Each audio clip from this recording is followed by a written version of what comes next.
women in Luxor is a great center because it teaches the girls how to make ancient and modern also handcrafts, which are very popular in Egypt. For example, this hall is where they manufacture carpets on looms.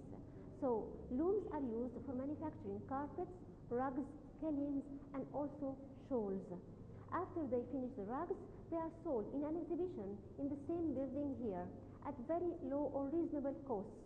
So we need really to encourage their productions. When you come to visit Luxor, don't forget to pass by the center, the urban center for women. You'll have a chance to see all these girls working, and in the same time you can purchase their manufacture up in the exhibition hall.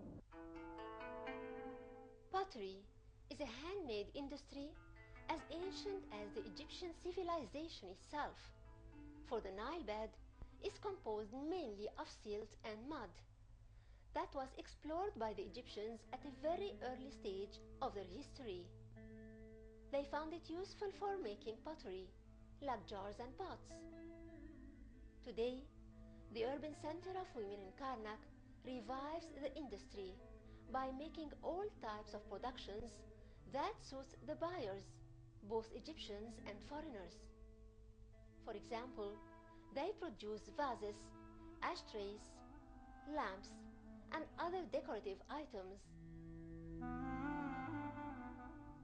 The patterns they use reflect the local environment of Luxor, like the houses and the sailing boats, which forms an attraction to tourists who admire these souvenirs.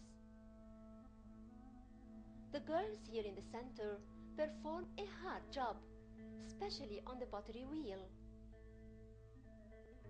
It's a job performed basically by men, but these girls are dedicated and persistent to learn and produce beautiful artifacts to be sold in the center for the locals and for tourists, and even for bazaars.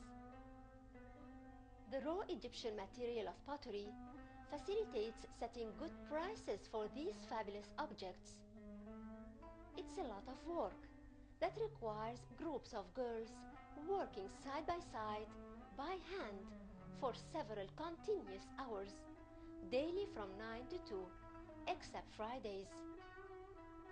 So when you come to Luxor, pay a visit to the urban center of women in Karnak, especially the pottery section, and encourage its beautiful productions.